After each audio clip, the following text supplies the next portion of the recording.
வணக்கம் viewers, welcome back. So இன்றைக்கி நம்ம வந்து ஒரு சில மெயில் செக் பண்ண போகிறோம். Planning to change device to S25 Ultra, need your opinion அப்படின்னு சொல்லி விக்னேஷ்குமார் அப்படிங்கிற நண்பர் கேட்டிருக்காரு. நம்ம வீடியோ வந்து 2018-19 அந்த மாதிரியான டைம்லேயே பார்த்துட்டு இருக்காரு. 2019 பார்த்தீங்கன்னா அந்த டைமில் ஃபோனர் நல்ல வீடியோலாம் பண்ணிகிட்டு இருக்கும்போது Note 10+ நாங்கள் சஜஸ்ட் பண்ணியிருக்கோம். ஸோ அதை வாங்கியிருந்திருக்காரு. அண்ட் இப்போ வந்து அதுலேருந்து S25 Ultra போகலாமான்னு பார்க்குறாரு. அதுவும் முக்கியமாக 1 TB மாடல் போகலாமான்னு பார்க்குறாரு. ஏன்னா நான் அடுத்த ஒரு 3-4 வருஷம் இந்த டிவைஸ் தான் யூஸ் பண்ணுன்றது தான் என் ஐடியா. ஸோ ஆல்ரெடி இருக்கிறது 256 GB மாடல் நான் யூஸ் பண்ணிட்டு இருக்குது Note 10+. அண்ட் இப்போ அதுலேருந்து 1 TB போகிறது எனக்கு பெட்டராக இருக்கும் அப்படின்னு தோணுது. நான் சைனாவில் இருக்கேன். ஸோ இங்கே வந்து எனக்கு மொபைல் மார்க்கெட் எக்ஸ்ப்ளோர் பண்ணுறதுக்கு நிறைய ஆப்பர்ச்சுனிட்டி இருக்குது. ஸோ நான் வேறு கண்ட்ரி வேரியன்ட்ஸையும் என்னால் இங்கே பார்க்க முடியுது அப்படின்னு சொல்லியிருக்காரு. ஸோ இந்த டிவைஸ் வந்து ஒன்று மட்டும் எனக்கு தெரிஞ்சது, இந்த மாதிரி சாம்சங் டிவைஸ் வாங்குறதா இருந்தால் கண்ட்ரி ஸ்பெசிஃபிக்காக ஒரு சில அப்ளிகேஷனோ இல்லாட்டி ஒரு சில எபிலிட்டிஸையோ பிளாக் பண்ணி வைக்கிறது. ஸோ அதனால் நான் என்ன பண்ணலாம், எந்த ரீஜன் பேஸ்டு டிவைஸ் நான் வாங்கலாம். ஏன்னா இப்போ சைனாவில் 1 TB மாடல் வந்து 83 to 85K கிடைக்குது. அதுலேயும் ஆஸ்திரேலியன் வேரியன்ட், யூரோப்பியன் வேரியன்ட் கிடைக்குது. ஸோ அதனால் நான் யோசிச்சுட்டு இருக்கேன். உங்களுக்கு ஏதாவது ஐடியா இருந்ததுன்னா சொல்லுங்கள் அப்படின்னு சொல்லியிருக்காரு.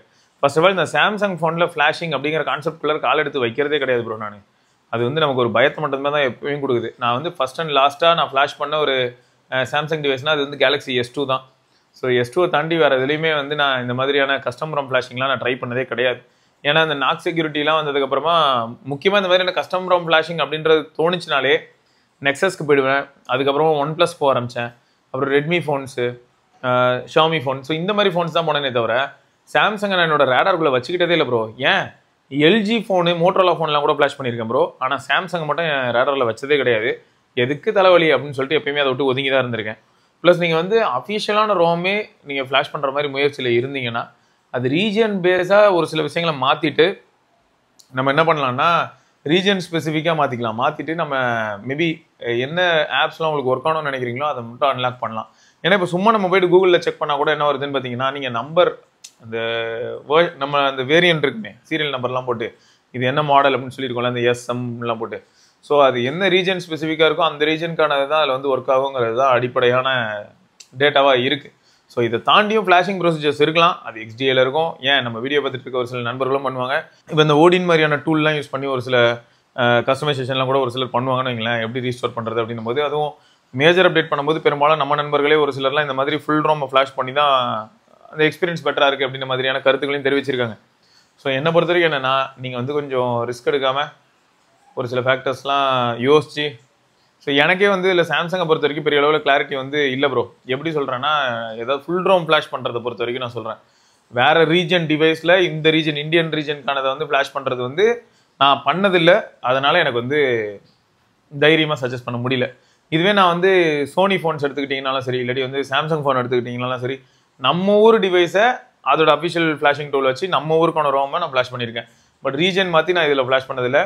பட் இதே ஷாமி ஃபோனில் இஷ்டத்துக்கு விளாடலாம். நம்ம வந்து சைனீஸ் ரோம் இன்ஸ்டால் பண்ணிக்கலாம், இந்தியன் ரோம் இன்ஸ்டால் பண்ணிக்கலாம், EUன்னு சொல்லிட்டு இருக்கோம், Xiaomi.EUன்னு சொல்லிட்டு அந்த யூரோப்பியன் ரோம். ஸோ இந்த மாதிரி இஷ்டத்துக்கு நம்ம ரோம் ஃப்ளாஷ் பண்ண முடியும் பூட்லோட அன்லாக்டாக இருந்தால். அது ஒன்று தான் தோணுச்சு. அதனால் நீங்கள் யோசிச்சுக்கோங்க ப்ரோ, எதுக்கு ரிஸ்க் அப்படின்னு தோணுச்சு. ஸோ உங்களுக்கு வேறு ஏதாவது தாட்ஸ் இருந்ததுன்னா நீங்கள் அதையும் வந்து கண்டிப்பாக கமெண்ட் செக்ஷன்லேயே சொல்லலாம். ப்ளஸ் மெயிலையும் நீங்கள் தெரிவிக்கலாம். அடுத்து can you suggest repairing earbuds ஒர்த்தா அப்படின்னு கேட்டிருக்காரு கிஷோர் அப்படிங்கிற நண்பர். Oppo Enco buds 1 2 years ago வாங்கியிருந்தாரா. 2 weeks ago one side of the buds not charging, but it is one of my best earbuds. Service சென்டருக்கு, ஓப்போ சர்வீஸ் சென்டருக்கு and service buds or not, AirPods is best or not, and share your thoughts to me. Sure. Fact என்னென்னா, நம்ம TWSஐ பொறுத்த வரைக்கும் அதை வந்து service பண்ணுறது அவ்வளோ ஈஸி கிடையாது. அதை யாராவது வெளியில் இருக்கக்கூடிய தேர்ட் பார்ட்டி சர்வீஸ் பர்சனால தான் பண்ண முடியும். அஃபிஷியல் சத்தியமாக கை வைக்க மாட்டாங்க. TWS கையே வைக்க மாட்டாங்க. Neck band, TWS, wired headphones இதெல்லாம் கொடுத்தோன்னா வாரண்டியிலேருந்து ரீப்ளேஸ் வேணால் பண்ணி தருவாங்களே தவிர, வாரண்டியில் இருக்கும்போது சின்ன சின்ன விஷயங்கள் வேணால் அவங்க டெஸ்ட் பண்ணுவாங்க. இந்த இயர்பட்டுக்கு வந்து அந்த மெஷ் இருக்கு இல்லையா, அந்த மெஷ்ஷில் ஏதாவது அழுக்கு கிடச்சிருக்கா, ஸோ இந்த மாதிரி இந்த இயர் வேக்ஸ் இருக்கா, பேசிக்கான லெவல் தான் பார்ப்பாங்களே தவிர பட்டை கம்ப்ளீட்டாக ஓப்பன் பண்ணி உள்ளே இருக்க பேட்டரி இன்ஸ்பெக்ட் பண்ணுறது அந்த அளவுக்குலாம் பண்ணவே மாட்டாங்க ப்ரோ. ஞாபகம் வச்சுக்கோங்க. ஸோ எனக்கு தெரிஞ்சு வந்து தேர்ட் பார்ட்டியில் நீங்கள் வேணால் சர்வீஸ் பண்ணலாம். நான் கண்டிப்பாக உங்களுக்கு வந்து அதுக்கு ரிலேட்டடான டேட்டா தரேன். ஓகே, ஸோ நீங்கள் பெரும்பாலும் சர்வீஸ் பண்ணணும் அப்படின்னு நினச்சிங்கன்னா தேர்ட் பார்ட்டியில் என்ன பண்ண முடியுமே தவிர அஃபிஷியலில் பண்ண மாட்டாங்க ப்ரோ. ஞாபகம் வச்சுக்கோங்க. ஸோ அடுத்து this reviews regarding OnePlus 13R அப்படின்னு சொல்லி கிரிதரன் அப்படிங்கிற நண்பர் வந்து ஷேர் பண்ணியிருக்காரு. Hello Anna, my previous phone is iPhone SE first gen, Asus Zenfone Max, Lenovo Vibe K5 Note, Samsung Galaxy F41, OnePlus Nord 2T, now using OnePlus 13R 12 to 56GB model. Bought on Amazon at 30.3k, exchanging my Nord 2T at 11.8k and credit card offer on May 30. Okay. Display. I don't see any display issue. Just awesome display. I feel upgrade from my previous phone. I used to see movies from all the OTT and play real cricket game for at least 1 hour a day. I noticed one bug in auto brightness mode. Sometimes auto brightness is not working properly. At the time I have to manually decrease. Auto brightness works properly on increasing, not on decreasing. I will keep screen refresh rate and resolution in auto. So high refresh rate and screen resolution maximum or minimum automatically switch ஆகிற மாதிரிலாம் வச்சிருக்காரு. Speaker is good, no issue. Down facing speaker ரொம்ப லவுடாக இருக்குது. Ear facing அந்த ear piece ஸ்பீக்கராக use பண்ணுறாங்க இல்லையா, ஸோ அதுவும் okay, no issue bro. It's like 70-30, 70 down facing and 30 ear piece. It would be much greater if it is 65-35. சொல்ல போனால் இதுவே 60-40லாம் இருந்ததுன்னா வேறு லெவல். அதுவே போதும் தான். 50-50 வந்து எப்பயுமே ரொம்ப சேலஞ்சு தான்.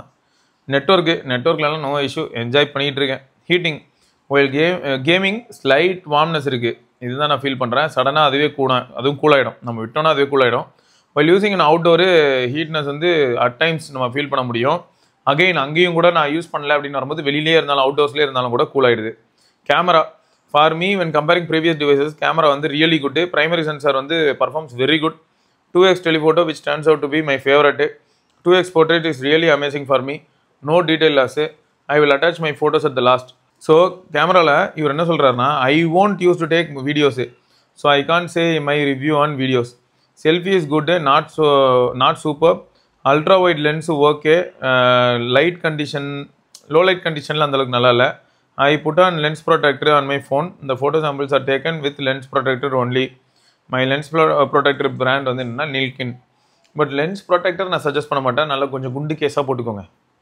அப்புறம் battery is good bro. SOT வந்து 8லேருந்து 9 மணி நேரம் வரைக்கும் வருது. It stands with me while the day with its continuous usage. If I use this mobile for calls and message it will last for 2 days. I am really satisfied, but sometimes it's draining when not in use. This issues from when I bought the phone. Okay, அதாவது stand பையில் இருக்கும்போது திடீர்னு சம்மந்தமே இல்லாமல் train ஆகுது ரேராக. I used to maintain the charge between 20 to 100%. Processor, no issues. Really good while at a hard usage and normal usage. Why I changed from Nord 2T to 13R? At Nord 2T, I turned off the auto update, but at one day, it automatically downloaded the update. After the security patch update, the battery drains faster, the device got overheating, and due to the heating, back panel came out and display also came out. Top right corner. I asked the OnePlus service center, they said that in the motherboard, and it cost up to 10k. So, then I said, it's your fault because of your security patch, the update, the phone became bad. They did not respond to anything. Then I used for 2 months. So after 2 months, the motherboard died. So as I need to buy a new phone, I kept in searching for phones to buy. At least I got 3 options. Xiaomi 14CV, அது கொஞ்சம் collar தான். S24 FE, ஓரளவுக்கு நல்ல phone. 13R, அதுவும் நல்ல phone. I watched your video for 14CV. In that video, you said that the HyperOS 2 is not performing well. So because of that battery drain fast, unmada. So at last option, I gave 13R. I gave my 2T to my uncle to repair it. He gave me the phone at working stage. Next day, I put an exchange on Amazon and got a 13R. I have used Nord 2T for 4 years. The main reason to buy 13R was they use the device around. அதான் அடுத்து திரும்ப ஒரு 4லேருந்து 5 வருஷம் use பண்ணுங்கிறது தான் என்னோட thought. அதனால தான் வாங்கியிருக்கேன். அடுத்து என்னன்னா, my opinion, it's all round device. It will satisfy the users who comes from the budget phone but not flagship series. Even though the user who is from S22 series will not be satisfied at any aspect of the device. For me it's an all rounder. 2Tலேருந்து வந்து இவருக்கு இது allrounder. ஆனால் ஒரு S22லேருந்து யாராவது வந்தாங்கன்னா அவங்க accept பண்ணிக்க மாட்டாங்கிற பாயிண்ட்டையும் சொல்லியிருக்காரு. குட். மை யூசேஜ், வாட்சிங் மூவி, OTT, ரியல் கிரிக்கெட், அது நான் ஆல்ரெடி சொல்லியிருந்தீங்க. I need a video of comparison of 13R and 13S. I have many video in comment section. Bro இதில் வந்து எது பெட்டராக பர்ஃபார்ம் பண்ணுதுங்கிறது எல்லாமே ரொம்ப கேள்விக்குறி ப்ரோ. நம்ம பிளைண்ட் கேமரா டெஸ்ட் இந்த மாதிரியான விஷயங்கள்லாம் MKBHD பண்ணும்போது என்ன ப்ரோ ஆகும், 6A 7Aலாம் ஜெயிச்சிட்டு இருக்கோம். அதெல்லாம் இருக்கலே மலிவு விலையில் இருக்கக்கூடிய ஃப்ளாக்ஷிப் ப்ராசரோடு இருக்கக்கூடிய டிவைஸு. பட் அதே கம்பெனிலேயே பார்த்தீங்கன்னா இது வந்து $400 கிடைக்குது அப்படின்னா, அதே கம்பெனிலேயே $1000 $1100 கிடைக்கிற ஃபோனுக்கும் இதை பீட் பண்ணிடுது அப்படின்னும் போது பாருங்க. ஸோ அதனால கம்பேரிசன்ங்கிறது நான் எப்பயுமே வந்து சும்மா ஒரு பொழுதுபோக்குக்கு பண்ணலாம். பட் அந்த அளவுக்கு டைம் இருந்ததுன்னா கண்டிப்பாக பண்ணலாம். பட் மற்றபடி வந்து பார்த்தீங்கன்னா ரொம்பவே டிராஸ்டிக்காக எல்லாருமே சாட்டிஸ்ஃபை பண்ணிடுமானா கிடையாது. ஏன்னா நம்ம 13s வர்சஸ் விவோ, அதாவது OnePlus 13s versus Vivo X1 feel பண்ணியிருப்போம். அதுலேயும் கூட பார்த்தீங்கன்னா சப்ஜெக்டிவான நிறைய ஃபேக்டர்ஸ் இருந்தது. எல்லாரையுமே அதை சாட்டிஸ்ஃபை பண்ணுறதுக்கான பாசிபிலிட்டி கிடையாது. யாருக்கெல்லாம் என்ன மாதிரியான டிமாண்ட்ஸ் இருக்கோ அந்த டிமாண்டை எந்த ஃபோன் சாட்டிஸ்ஃபை பண்ணுதோ அந்த ஃபோனை தான் அவங்க ப்ரிஃபர் பண்ண போகிறாங்க. பட் வேற ஒரு சில ஏரியாவில் பார்த்தீங்கன்னா அது அவங்களை சாட்டிஸ்ஃபை பண்ண வாய்ப்பு கிடையாது. So majority of the requirements எந்த ஃபோன் சாட்டிஸ்ஃபை பண்ணுதோ அந்த ஃபோன் நம்ம அதனால தான் வாங்குவோம். ஸோ அதை பேஸ் பண்ணி தான் இருக்கும். நைஸ் போடு, 3 ஃபோட்டோலாம் எடுத்திருக்கீங்களே, சூப்பராக இருக்குது bro. 9 hours, 7 hours 21 minutes, 9 hours 30 minutes, SOT எல்லாமே அட்டாச் பண்ணியிருக்கீங்க. ரொம்ப தேங்க்யூ கிரிதன் ப்ரோ, ரொம்ப யூஸ்ஃபுல்லாக இருந்துச்சு. அடுத்து Pranesh Kumar, phone for my mom emergency அப்படின்னு போட்டிருக்காங்க. Hi Sivana, hope you are doing well. Trying to buy a phone for my mom. She is a casual user. She use it for long call hour especially. நிறைய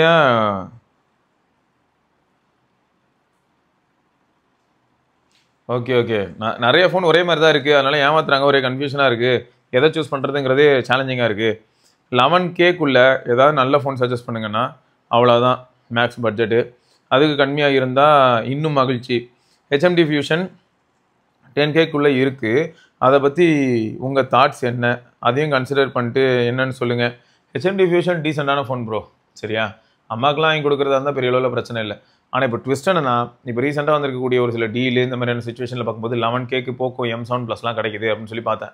so M7+ 7000 mAh battery, 6S Gen 3, so இந்த மாதிரியான ப்ராசர் எல்லாமே வந்து positive சைட்ஸில் இருக்குது. அப்போ என்ன ஆகுது, இந்த மாதிரியான ஃபோனுக்கு மத்தியில் நான் வந்து ஃபியூஷன் சஜஸ்ட் பண்ணுமா அப்படின்னு சொல்லி தோணுது. பட் மற்றபடி ஹெச்எம்டி ஃபியூஷன் மொக்க ஃபோன்லாம் இல்லை. ஹெச்எம்டி ஃபியூஷனும் வெல் கேப்பபிள், நல்ல டிவைஸ் தான். ஸோ தாராளமாக அதையும் கன்சிடர் பண்ணலாம். பட் பேட்டரியும் ரொம்ப நல்லா இருந்தால் நல்லாயிருக்கும் ப்ரோ. ஒரு 2 நாள் 3 நாளைக்கு ஒருக்க சார்ஜ் போட்டால் போதும், அம்மாவுக்கு வாங்கி கொடுக்குறேன், கொஞ்சம் பெரிய டிஸ்பிளேயாக இருந்தாலும் happy, 144 Hz full HD panel இருந்ததுன்னா இன்னும் சந்தோஷம் அப்படின்னு நினச்சா அந்த போக்கோ M7+ வந்து இருக்கலே சூப்பர் ப்ரோ. இதே பட்ஜெட்டில் உங்களுக்கு வந்து நார்சோலோ டிவைஸ் இருக்குது, அப்புறம் Redmi 14C மாதிரியான ஃபோன் இருக்குது, அப்புறம் வந்து மோட்டோரோலா டிவைசஸ் இருக்குது. ஸோ நிறைய டிவைசஸ் இருக்குது. இதில் இப்போதைக்கு இவ்வளோ கம்மி ப்ரைஸில், அதாவது ஒரு 11 to 12K பக்கத்தில் 7000 mAh பேட்டரியோடு இருக்கிறது போக்கோ M7+ தான். ஸோ அதையும் ஞாபகம் வச்சுக்கோங்க. அதை தவிர மற்ற டிவைசஸ் நிறைய இருக்குது. ஸோ அது சொல்ல போனால் அதை Redmi 14C சொல்லியிருந்தேன், அதுவும் இருக்குது. ஸோ இந்த மாதிரி நிறைய டிவைசஸ் இருக்குது. அண்ட் ஃபியூஷன் பொறுத்த வரைக்கும் எனக்கு என்னென்னா நல்லா தான் இருக்குது, நல்லா இல்லைன்னு சொல்ல மாட்டேன். ஆனால் ஹெச்எம்டி வந்து ரொம்பவே ஒர்க் பண்ண வேண்டிய ஒரு நிலைமைக்குள்ளே தள்ளப்பட்டிருக்காங்க.